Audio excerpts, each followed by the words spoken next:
হ্যাঁ, Bangladesh police constable নিয়োগ 2026-এ যারা আবেদন করেছে এই ভিডিওটি শুধুমাত্র তাদের জন্য। যারা এই ভিডিওটি দেখবে না তারা খুবই আনলাকি, যারা এই ভিডিওটি দেখবে তারা খুবই লাকি। কেন লাকি এটা তুমি শেষ পর্যায়ে বুঝবা। মাঠ পরীক্ষা যারা এখনো হয় নাই, যারা দিচ্ছ, প্রত্যেকের জন্য এই ভিডিওটি গুরুত্বপূর্ণ। তোমরা যারা 2026-এ মাঠ পরীক্ষা বাংলাদেশ পুলিশের যারা পরীক্ষা দিচ্ছ কনস্টেবলের জন্য 1,26,000 কিন্তু আবেদন করেছে। তোমরা কি সেটা জানো? লোক নেবে কয়জন? 1,200 জন লোক নেবে 1,200। তার বিপরীতে হচ্ছে আবেদন করেছে 1,26,000। তার মানে হচ্ছে প্রতি একটা পদের জন্য তোমার বিপরীতে 50 জন পরীক্ষা দিবে। 50 জনের মধ্যে তোমাকে একজন হতে হবে, না হলে তুমি বাংলাদেশ পুলিশ হতেও পারবে না। তোমার বাংলাদেশ পুলিশের স্বপ্ন তোমার পূরণ হবে না। এখন হচ্ছে বাংলাদেশ পুলিশের যদি এই পোশাকটা তুমি গায়ে দিতে চাও, অবশ্যই তোমাকে কিছু জিনিস তো অবশ্যই স্পেশালি অন্যদের থেকে আলাদা করতে হবে। এটা হওয়া ভেরি ভেরি ডিফিকাল্ট, শুধু টাফ না, ভেরি ভেরি ডিফিকাল্ট। এখন তোমার কী করতে হবে শোনো। প্রথম জিনিসটা হচ্ছে, প্রথম মাঠ পরীক্ষা হচ্ছে 3 ভাগের 2 ভাগ লোক হচ্ছে ছাঁটাই করে ফেলে, আউট হয়ে যায়। ছাঁটাই বলতে কি, আউট হয়ে যায়। কেন আউট হয়ে যায়? বেশিরভাগ লোক প্রথম হচ্ছে খেলে যখন লোক ঢুকায়, আপনি যদি সোজাভাবে দাঁড়াতে না পারেন, কৌশলগুলি যদি না জানেন, আপনি যদি কোনো কারণে 5 ফিট 6 বরাবর হয়ে থাকেন, 5 ফিট 6.5 হয়ে থাকেন, এই যে প্রথমে গেটের ঢুকা অবস্থায় কিন্তু আউট। কারণ স্কেল যেটা তৈরি করে এটা কিন্তু 5 ফুট 6 না, এটা কিন্তু 5 ফুট প্রায় 7-এর মতো হয়ে থাকে। বুঝতে পেরেছেন? তাহলে প্রথম জিনিসটা গেল। অনেকগুলো কৌশলের বিষয় আছে, যদি আপনাদের হেল্পের প্রয়োজন হয় অবশ্যই আমাকে নক করবেন, আপনাদের সাথে আছে, যেহেতু আমি জব রিলেটেড আপনাদেরকে সহযোগিতাগুলো করে থাকি। প্রথম দিন যেহেতু আপনি ঢুকে যাবেন, ঢুকে যাওয়ার পরে যদি স্কেলটা মোটামুটি টিকে গেলে আর কোনো চিন্তা নেই। মাঠের প্রথম দিন আর কোনো চিন্তা নেই। অবশ্যই যাওয়ার সময় কিন্তু আপনার বাবা মার আইডি কার্ড সাথে নেবেন, এবং হচ্ছে অরিজিনাল সার্টিফিকেট। এসএসসির যদি অরিজিনাল সার্টিফিকেট না থাকে, কোনো যদি না দিয়ে থাকে, অবশ্যই আপনার উক্ত প্রতিষ্ঠান থেকে উক্ত সনদের যে পান নাই, এটা আপনার হচ্ছে প্রিন্সিপাল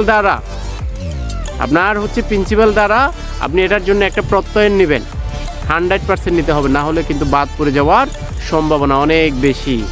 দ্বিতীয় কথা হচ্ছে, আপনার যে সমস্ত কাগজের কথা বলা হয়েছে সমস্ত কাগজগুলো অবশ্যই আপনি নিয়ে যাবেন। দ্বিতীয় দিন মাঠের কঠিন একটা দিন।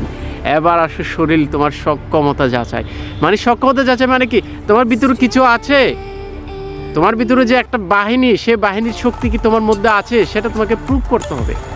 প্রথম যে 200 মিটার দূর, এটাতে একদম সবাই নাবানি চুবানি খেয়ে যায়। এখন এটার জন্য কি করতে হবে?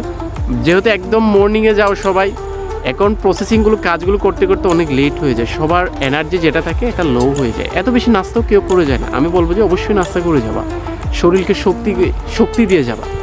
এবং আরেকটা বিষয় হচ্ছে, আপনি দূরের আগে 2টা খেজুর, তারপর হচ্ছে বা মিষ্টি অথবা কিশমিশ অথবা কাঠবাদাম, অবশ্যই এগুলো কোনো না কোনো কিছু খাবেন।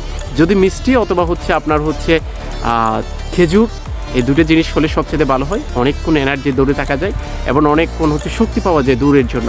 এবং খুব স্পিডলি দৌড়াতে হবে। এই 200 মিটার দূরটা 50 জনের মধ্যে একজন হতে হবে, না হলে কি হবে? অবশ্যই এদের পার হয়ে যেতে হবে, টিকতে হবে আপনাকে, ওইখানে টিকতে হবে, জীবন জান দিয়ে দৌড়াতে হবে। এখন ওই দিনে তারপর হচ্ছে আপনার লং জাম্প আছে, হাই জাম্প আছে, তারপর হচ্ছে বুক ডাউন আছে। বুক ডাউন যদিও এর পরের দিন, কিন্তু এগুলো আপনি এখন থেকে প্রশিক্ষণ করতে হবে। আপনি প্র্যাকটিস না করলে ওখানে গেলে পারবেন না তো। আপনি কি পারবেন না তো। এখন যদি আপনি প্রশিক্ষণ না করেন, পারবেন না তো। তৃতীয় দিন আছে কঠিন বিষয়, এই দূরে সবাই জীবন শেষ হয়ে যায়, মাঠের মধ্যে ঘুরে পড়ে যায়, কে খাকে ধরে। ওইখানে পুলিশ সদস্য যারা থাকে তাদের একজনকে ধরে আনে। ভিতরে প্রাণ কলিজা তো আর কলিজা থাকে না রে ভাই। এত কষ্ট এত কঠিন। অর্থাৎ ওই দিনও আপনার দৌড়ের আগে অবশ্যই মনে রাখতে হবে আপনার এনার্জি জাতীয় কিছু খেতে হবে। কী খাবেন এটা আপনার বিষয়। ডিম খান, আপনি অনেক কিছু অপশন আছে। ডিম খান, খেজুর খান, মিষ্টি খান, কাঠবাদাম, এনার্জি জাতীয় কিছু খাবেন। এই যে সিঙ্কেরা এগুলো না, এনার্জি জাতীয় অবশ্যই আপনাকে কিছু খেতে হবে, যেটা অনেকক্ষণ লং টাইম আপনাকে শক্তি যোগাবে। এখন বিষয়টা হচ্ছে, তারপর হচ্ছে আপনার এই যে বুক জাম, এগুলো অবশ্যই আপনাকে করতে হবে। এগুলো যদি আপনি পাস করেন তাহলে আপনি 50 জনের মধ্যে একজন অবশ্যই আপনি হবেন। আরেকটা বিষয় হচ্ছে, লিখিত পরীক্ষার জন্য প্রস্তুতি নেন। লিখিত পরীক্ষা খুব ইম্পর্টেন্ট।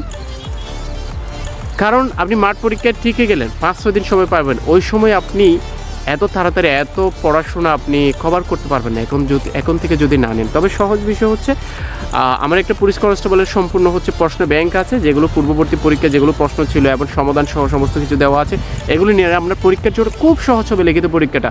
এটা আমার কাছে যদি আপনারা চান তাহলে এটাও পেয়ে যাবেন। অবশ্যই আমার নাম্বার দেওয়া আছে, ওই নাম্বারে আপনারা যোগাযোগ করবেন। আরেকটা বিষয়, এখন থেকে প্রস্তুতি নিয়ে নেন। 50 জনের মধ্যে যদি আপনি একজন হতে চান, আপনার বাংলাদেশ পুলিশে যদি এটা আপনার স্বপ্ন হয়ে থাকে, সেভাবে আগলে রাখেন। ধন্যবাদ সবাইকে, সবার জন্য শুভকামনা। আসসালামু আলাইকুম।